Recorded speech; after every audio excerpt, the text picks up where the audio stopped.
They were designed to be the best. They met enemies face to face, endured tragedies and enjoyed victories. They went down in history due to the bravery of their crews. They are the ships that deserve to be called naval legends.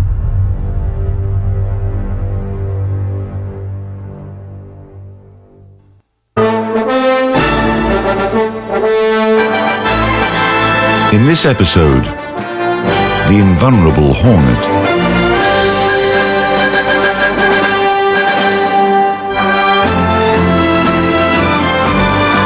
While the Pacific campaign was in full swing, the US Navy started receiving new Essex-class heavy aircraft carriers. They became the long-awaited reinforcements that helped the Americans crush the Japanese Imperial fleet. One of the most famous ships of this class, CV-12 Hornet, inherited her name from another aircraft carrier that distinguished herself at the start of the war.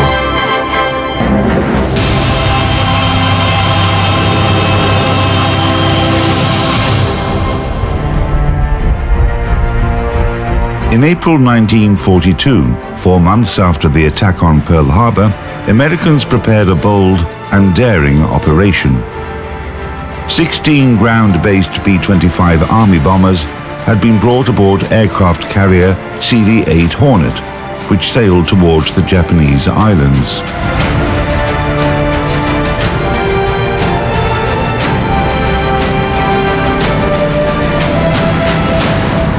That was to let the Japanese know that you bomb our homeland, you come close to our homeland, we'll come to you.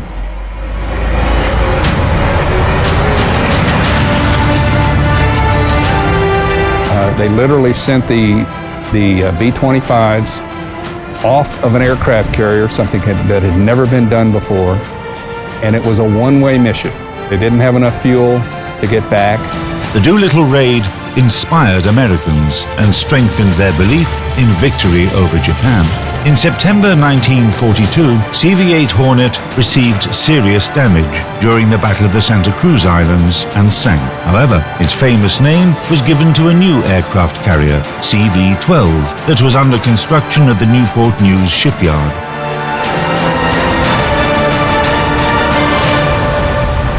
The keel was laid in 1942, and a year and a month later, in 1943, the ship was underway. A remarkable production in 1 year, especially when you realize it was done without computers, just slide rules and blueprints. 24 of these ships were produced during the Second World War. It's amazing to consider that. General performance capabilities of USS Hornet. Total displacement up to 36,000 tons. Length up to 873 feet. Beam 147 feet 8 inches. Draft at full load 29 feet 10 inches. Armament 59 Oerlikon cannons. Caliber 0.8 inches. 10 quadruple Mark II Bofors guns. Caliber 1.6 inches. 12 Mark XII dual-purpose guns. Caliber 5 inches. Armor, main belt and beam bulkheads, 4 inches. Hangar deck, 2.5 inches. The air group consisted of 4 squadrons with up to 103 aircraft in total.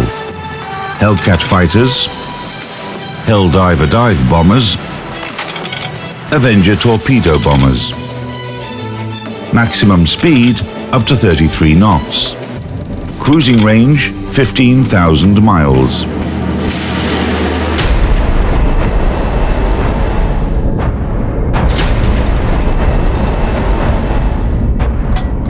So, an aircraft carrier is a heavy attack ship. It's a floating airfield, but at the same time, the aircraft carrier itself becomes a main target for enemy attacks. It became clear, to prevail at sea, one must destroy aircraft carriers. Accordingly, in addition to every aircraft carrier being heavily armed with anti-aircraft defenses, they were covered by Allied ships. For example, USS Hornet had up to 60 guns of various anti-aircraft artillery aboard.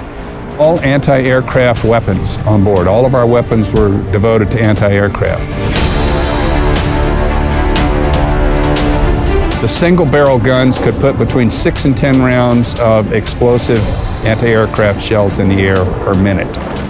So you multiply that times 12, that's a lot of shells in the air. We could put up a lead curtain that kept most of the attacking aircraft away. The closest a kamikaze fighter ever got was cartwheeling over the deck into the water and never hit us with a bomb or the aircraft itself.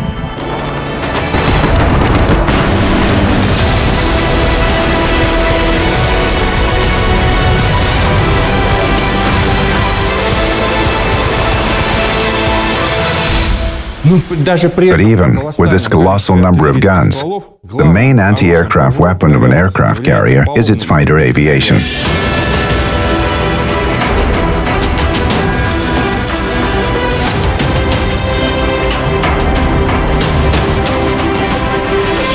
The striking force of an aircraft carrier consisted of bombers and torpedo bombers, whose range was many times greater than that of the artillery of modern battleships of the time. The very first aircraft carriers built after World War I showed that no matter how powerful booster engines were on planes, the flight deck was too short for them to gain the necessary speed. Then the idea appeared that aircraft should have an additional method for acceleration.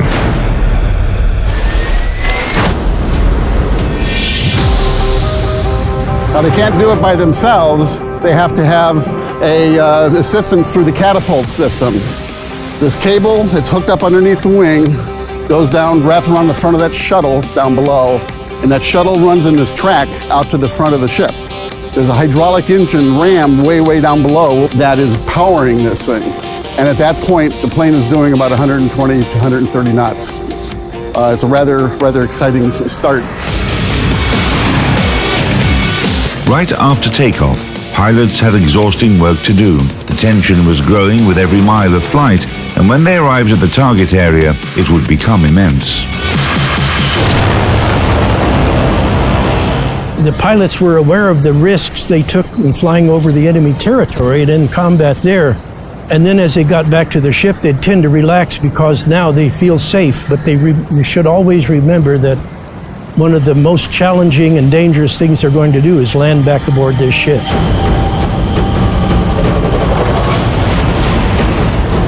An aircraft has a very high speed when landing. If it attempts to land by itself, it will just roll along the deck and fall off the other edge. That's why the question arose, how do we stop this?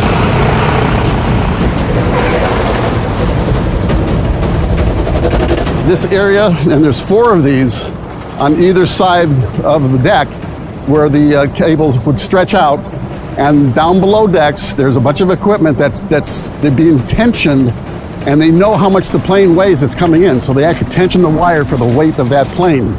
And so as it comes in, they grab the hook and they will stop before they get to the end of this angled deck here, which is only another couple hundred feet beyond this touchdown area. Once they touch down and stop, they retract their hook. The cable is retracted, it's set for the next plane. It's only 30 seconds between aircraft landing.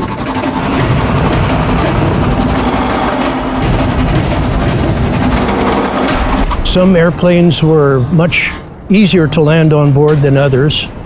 And the particular airplane that I flew, the F-8 Crusader, was a difficult airplane to land. Ship that we're landing on is moving through the water, and we don't always have calm seas or good visibility and such as that. So it was necessary to land sometimes at night. Maybe we're in rough seas and the whole deck is heaving and swaying. If the ship has to go faster to accommodate the landings on the ship, very often stacked gas that comes out of the stacks drift across the landing area, and it interrupts your smooth flight on board to the ship.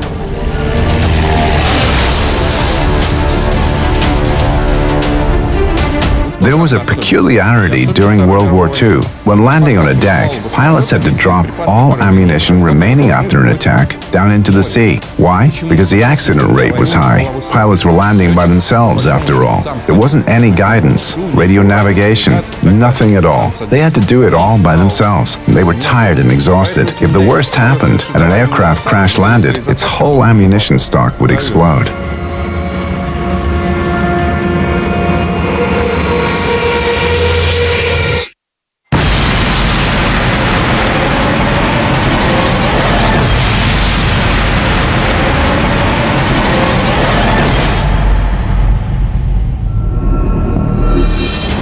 It's a very precise maneuver to land on these, and any interruption of that can result, of course, in a crash or a near crash. It's a point of pride that we were able to do that and do it consistently well. This ship went through something around 200,000 landings before it was decommissioned. So it's a round-the-clock process, round the clock. I lived on board ships like this for a total of 29 months, so I'm intimately familiar with the flight deck of the aircraft carrier.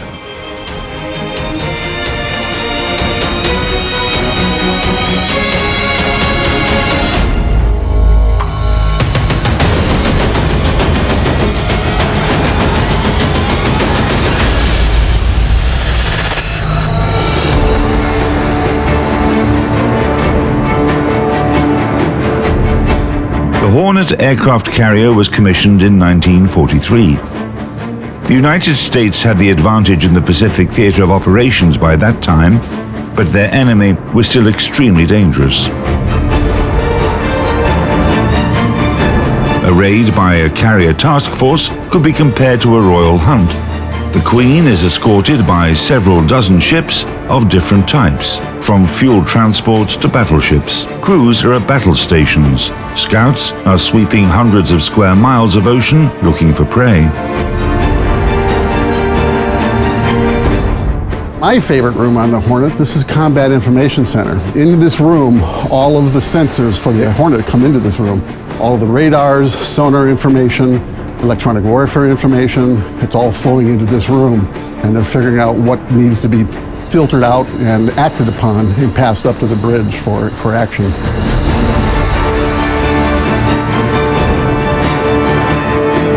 A scouting report comes in. The enemy was detected. That's it. The flag officer gives the order to attack.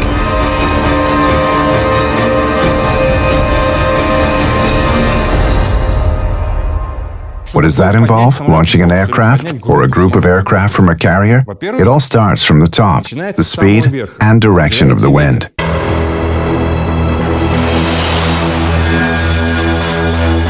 We're now in the aerology office, otherwise known as the weather office for the ship. And there was a crew here 24 hours a day keeping an eye on the weather. Big thing for an aircraft carrier is how fast is the wind.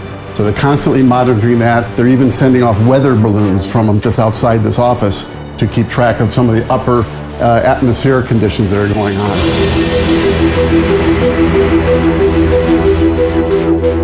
The commanding officer of the task force, the flag officer, Admiral, gives the order.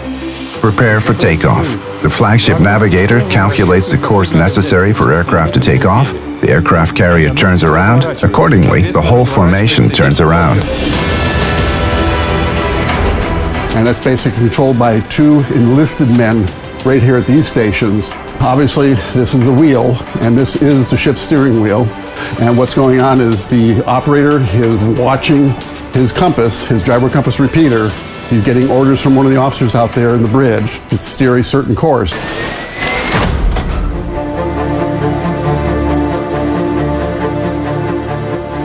The ships have turned around. Then the work on the flight deck starts. The deck gets cleaned. They remove all debris, bolts, dirt, and garbage. Maybe there's some ice or dew. They get removed too. Then comes the hangar service unit. Elevators come up, aircraft get rolled out, and at the same time, the oil and lubricants unit starts to bring fuel hoses and tanks to the upper deck. And all these people, about 2,000 crewmen, just to make it possible for 10 aircraft to take off. Take off. Everything works. Everything flies. It's a very complex procedure. And by 1943, the Americans mastered it. As the saying goes, they knew it like the back of their hand. However, not one of the carrier's crew indulged in illusions. Everyone understood that experience, discipline, and excellent organization might not be enough to protect against an enemy torpedo or bomb. The last room I wanted to show you was all the way here in the back, and it actually required another combination to get into. You had to have top secret clearance to get into this room. Now, it sounds exciting.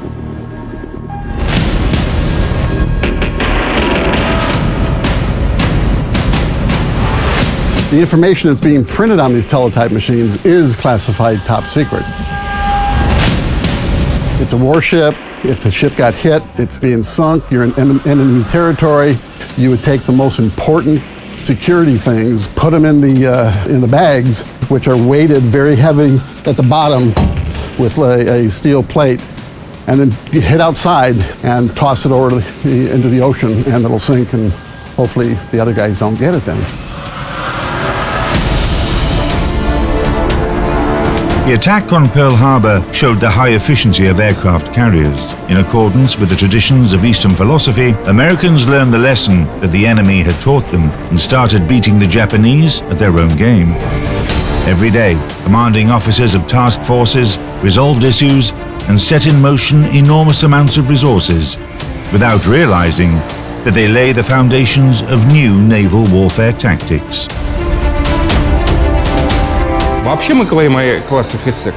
In general, we're talking about Essex-class carriers. Hornet is one of them. They are attack ships. An operation is carried out, ammunition and fuel are used up. The next operation won't start until these ships return to base and get more fuel, ammunition, food and water, as well as new aircraft and new pilots. We are preparing a new general engagement, while the Americans are. When? The day those aircraft and aircraft carriers are ready. The day when the Hornet is ready. Having participated in dozens of battles, Hornet had to pass the final exam. In the face of inevitable defeat, the Japanese Fleet Command decided to go all in. Battleship Yamato was sent to stop the Americans. April 7, 1945 became a day to remember for Hornet and 7 other U.S. aircraft carriers. Task Force 58 was huge. It consisted of 5 heavy and 3 light aircraft carriers. Imagine 227 aircraft of the attack wave taking off. 227 aircraft attacking. Everyone found their positions in their air groups. This whole wave arrived at the target. Orders were coming from ships. From the flagship, the aircraft attacked. They attacked from different directions simultaneously. The Japanese couldn't do anything about it.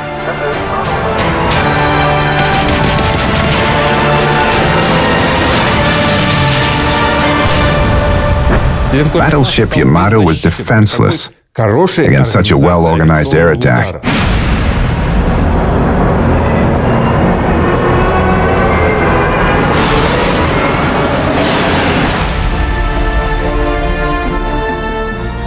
The strike was delivered, the ship was destroyed, the aircraft flew back. One by one, they left their formation, found their aircraft carrier, landed, and all this without hindering other pilots. The destruction of Yamato was the pinnacle of the U.S. Navy's airstrike organization.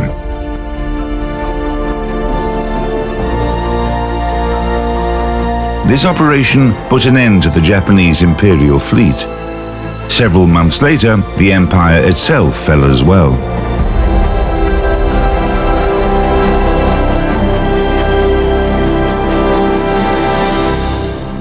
We were at Hunters Point Naval Shipyard and just finished our sea trials, sea readiness trials, and World War II ended.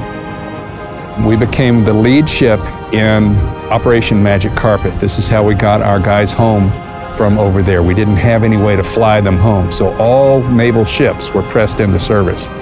What they did is they welded 3,000 bunks to the hangar deck of all the aircraft carriers, Hornet being the first. It's a 9-day trip from the Pacific Theater back to Pearl Harbor, where we took our guys. We were luxury accommodations. We did have a visitor some years ago who was aboard during that time. And he told us the story of it. And the story was, you got 1 meal a day. You were either in your bed, in a line to go to the bathroom, or a line to get chow. That was it. That was your routine for 9 days. And that was the entire ship's crew as well, in addition to doing their jobs. But the passengers particularly, they were happy to be going home, but they were fairly bored on the way home.